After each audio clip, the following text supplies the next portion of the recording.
اب مامون نے ایک سازش شروع کر دی کہ کسی طریقے سے امام کا مقام ان کی شیعوں کی نظروں میں گرا دو، میں نے ولی عہد بنا دیا ہے، کوئی ایسا کام کرو کہ امام کا مقام ان کی شیعوں کی نظروں میں گر جائے، بس امامت ختم ہو جائے گی۔ لیکن قدرت کو ضد ہے کہ حق جھکنے نہ پائے، سچائی مٹنے نہ پائے۔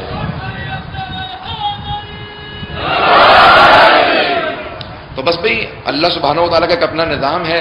اللہ سبحانہ و تعالیٰ قرآن میں کہتا ہے کہ وَمَكَرُوا وَمَكَرَ اللَّهُ وَاللَّهُ خَيْرُ الْمَاكِرِينَ، وہ اپنے مکر و فریب کرتے رہتے ہیں لیکن اللہ کا اپنا منصوبہ ہے۔ اللہ کہتا ہے کہ بہترین منصوبہ اللہ ہی کا ہوا کرتا ہے۔ جب سید الشہداء سے ایک جملہ کہا تھا نا جناب عبداللہ ابن عباس نے، کہا کہ مولا کربلا عراق مت جائیے، آپ کو یزید مار دے گا۔ مولا نے کہا میں جانتا ہوں، میں کربلا شہادت کے لیے جا رہا ہوں۔ کہا آپ جانتے ہیں آپ شہادت کے لیے جا رہے ہیں؟ مولا نے کہا ہاں، تو مجھے بتائے گا؟ میں جانتا ہوں میں شہادت کے لیے جا رہا ہوں۔ کہا پھر مولا مجھے سمجھ میں نہیں آ رہا کہ اگر آپ شہادت کے لیے جا رہے ہیں تو بہنوں کو ساتھ کیوں لے جا رہے ہیں؟ مولا نے کہا جب میرا خون بہے گا نا تو میرے نانا کا دین بچ جائے گا اور میرے خون کو بچانے والی میری بہنیں ہوں گی۔ تو کہا مولا یہ کیسے ہو سکتا ہے؟ کہا چاروں طرف سے گھیر کے یزید مجھے مار دے گا، وہ سمجھے گا میں نے ختم کر دیا۔ لیکن امام حسین نے ایک جملہ کہا کہ ان اللہ یؤید دینہ برجل فاسق، خدا بعض اوقات ایک فاسق آدمی سے بھی اپنے دین کی تائید لے لیتا ہے۔ یزید یہ سمجھے گا میں نے حسین کو گھیر کے مار دیا، حسین مر گئے، لیکن یاد رکھو میری شہادت ہی میں میری بقا ہے۔ وہ سمجھے گا حسین ختم ہو گئے، یاد رکھو میں کبھی ختم ہونے والا ہی نہیں ہوں۔ تو بس بھی سید الشہداء نے جملہ کہا۔ اب یاد رکھیے گا بعض اوقات ایک فاسق فاجر ہوتا ہے، وہ سمجھتا ہے کہ میں ختم کر دوں گا، لیکن اللہ اسی سے دین کی تائید لے لیتا ہے، اللہ اسی سے انڈورسمنٹ لیتا ہے۔ تو اب امام رضا علیہ السلام کو نیچا دکھانے کی کوششیں شروع ہو چکی تھی۔ مامون کہتا تھا میں امام کو کسی طریقے سے کہہ دوں گا یہ میرے ولی عہد ہیں، مختلف طریقے سازشیں کر رہا تھا۔ توجہ ہے لوگوں کی میرے ساتھ؟ تو اب بہت بڑی سازش کر رہا تھا۔ اس نے کہا کیا کریں؟ تو لوگوں نے کہا بھی 2 سال سے قحط پڑا ہوا ہے، قحط سمجھتے ہیں نا سب لوگ، بارش نہیں ہو رہی، ڈراؤٹ ہے، فصلیں اجڑ گئی ہیں، چشموں میں پانی ختم ہو گیا، کہیں پانی نہیں، سبزہ ختم ہو رہا ہے، تیسرا سال جا رہا ہے، سوکھا ہے، بالکل قحط پڑا ہوا ہے۔ اس نے کہا بہترین وقت ہے ذرا ماہر موسمیات کو بولا۔ اس زمانے کے ماہرین جو موسمیات تھے نا وہ آج کے ماہرین موسمیات سے زیادہ ماہر تھے، کیونکہ آج مشینری کی محتاج ہے، وہ آنکھوں سے دیکھ کے بتاتے تھے۔ انہوں نے دیکھا کہ انہوں نے کہا نہیں اس سال بھی بارش نہیں ہوگی۔ مامون نے کہا پھر یقین کر لو، کہ ہم بتا رہے ہیں اس سال بارش نہیں ہوگی، یہ سوکھے کا سال ہے، دور دور آثار نہیں ہے، اس سال بھی قحط رہے گا۔ اس نے کہا بہترین وقت ہے شیعوں کے دل توڑنے کا، امام رضا کو بلا لو، ان کے امام سے کہو دعا مانگو، جب بارش نہیں ہوگی تو خود بخود ان کی نگاہوں میں گر جائیں گے، سارے کے سارے امام کو ماننا چھوڑ دیں گے۔ تو کہا کہ جاؤ جا کے ہماری طرف سے کہہ دو کہ خلیفہ نے کہا ہے کہ امام رضا دعا مانگے بارش ہو۔ امام نے کہا میں آج دعا نہیں مانگوں گا۔ کہا کیوں؟ کہا کیونکہ میرے جد رسول خدا اور میرے جد علی مرتضیٰ ہمیشہ کہا کرتے تھے 3 دن سب کو روزہ رکھنے کے لیے کہو پھر دعا مانگنا۔ تو اب سب جگہ ہے، تاکہ امام نے کہا 3 دن کی مہلت بھی ہوگی، سب جگہ بات پھیل جائے گی، بستی بستی قریہ قریہ ہر شہر کے اندر ڈھنڈورا پیٹ دیا گیا، ڈھول بجنے لگے۔ کہا ارے شیعوں کا امام دعا مانگنے والا، بارش کی بارش نہیں ہونے والی ہے۔ لوگ دور دور سے مشہد مقدس آنے لگے، بستیوں سے، شہروں سے، قریوں سے، سارے کے سارے خراسان میں جمع ہو گئے۔ کہا کیا بات ہے؟ کہا ہم ماننے والے نہیں ہیں، کہاں بارش ہونی ہے؟ سب نے بتا دیا بارش نہیں ہو رہی۔ امام کے شیعہ بڑے پریشان ہو، کہا مولا بارش ہوگی؟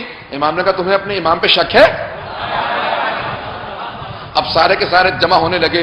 امام نے کہا میرے سارے شیعہ 3 دن روزہ رکھیں، میں تیسرے دن دعا مانگوں گا۔ اپنے سب شیعوں سے کہا کہ اپنے دستار کو کھول دیں۔ امام نے اپنے ایک مرتبہ امامے کے دستار کو کھولا، ایک مرتبہ امام سارا مجمع جمع ہونے لگا۔ امام نے اپنے امامے کا جیسے تحت الحنک نکالتے ہیں اپنی ابا کو الٹا کیا، پاؤں سے نالین مبارک اتار دیے۔ ایک مرتبہ خرامہ، ایک مرتبہ فرزند رسول علی و بطول کا لال، حسین و حسن کی آنکھوں کا تارا، ساری ائموں کی آرزوؤں کا مرکز، شیعوں کی چاہتوں کا مرکز۔ جیسے امام رضا علیہ السلام چلنے لگے نا، امام نے چلنا شروع کیا، آواز دی اللہ اکبر، محسوس ہوتا تھا آسمان سے لبیک کی صدائیں آ رہی ہیں۔ سارے شیعہ امام کے ساتھ چلنے لگے، آنکھوں میں آنسو تھے۔ جو نہیں بھی مانتے تھے وہ کہتے تھے محسوس ہوتا ہے کشش اسی کے اندر ہے، ہو نہ ہو یہی امام وقت ہے۔ اب چاروں طرف سے نگاہیں امام کی طرف بڑھنے لگیں، امام چلنے لگے۔ امام نے کہا میں یہاں نہیں، میں میدان میں جا کے کھلے میدان میں نماز پڑھوں گا، شہر سے باہر چلے جاؤ۔ کہا سب کو آواز دے دو، خواتین اور بچے بھی ہمارے ساتھ چلیں گے۔ پیچھے خواتین چلنے لگی، بچے چلنے لگے۔ ایک مرتبہ پہاڑی میدان، چاروں طرف سے سب کے سب پہاڑوں پہ چڑھ گئے دیکھنے کے لیے۔ امام نے نماز استسقاء پڑھی، جیسی 2 رکعت نماز پڑھی، ایک مرتبہ امام بیٹھے، امام نے خطبہ دیا، جیسے خطبہ دینا شروع کیا نا تو دیکھا بادل آنے لگے۔ اب سارا مجمع دوڑنے لگا، امام نے کہا رک جاؤ، یہ بادل تمہارے لیے نہیں ہے، یہ 7 والی بستی کے لیے آ رہے ہیں۔ امام نے کہا تم جب تک گھر نہیں جاؤ گے میں وعدہ کرتا ہوں بارش نہیں آئے گی۔ ایک مرتبہ امام نے ہاتھوں کو بلند کیا، کہ پروردگارا میری مظلومیت کا واسطہ ان کو سیراب کر دے۔ بس بھی ہاتھ نیچے آ رہے تھے، بادل بڑھنے لگے۔ امام نے کہا اپنے اپنے گھروں کو لوٹ جاؤ، بارش ہونے والی ہے۔ سب اپنے گھروں کو لوٹ گئے۔ مامون اپنے بہت بڑے محل کے اندر بیٹھا ہوا پھل کھا رہا تھا، کہہ رہا تھا اچھا آج جو ہے اسلام جو ہے وہ ہمارے ہاتھ میں آ جائے گا، یہ جو ان کے اماموں نے بنا رکھا ہے سارا آج جو ہے سب کچھ ختم ہو جائے گا، آج سے سب کچھ میرے ہاتھ میں قابو ہوگا۔ اچانک ایک مرتبہ گرج برس محسوس ہونے لگی۔ کہا یہ کیا بات ہے، یہ شور کس قسم کا ہے؟ تو کہا پتہ نہیں، ذرا دروازے کھولتے ہیں، دیکھا تو بارش ہو رہی ہے۔ کہا موسمیات کے ذرا ماہرین کو بلاؤ، کیا بات ہے، تم لوگوں نے تو بتایا تھا اس سال بارش نہیں ہونی۔ کہا بارش نہیں ہونی تھی، خدا کی قسم یہ اس کی دعاؤں کا اثر ہے۔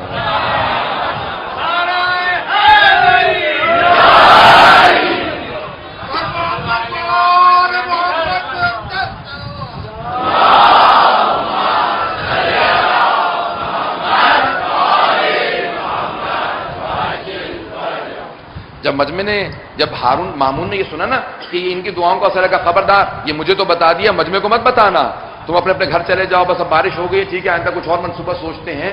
یہ جیسے دعا مانگتے ہیں، جو لوگ نہیں مانتے تھے وہ امام کے عاشق ہو گئے۔ برحمتک یا ارحم الراحمین وصلی اللہ علی محمد وآلہ الطاہرین۔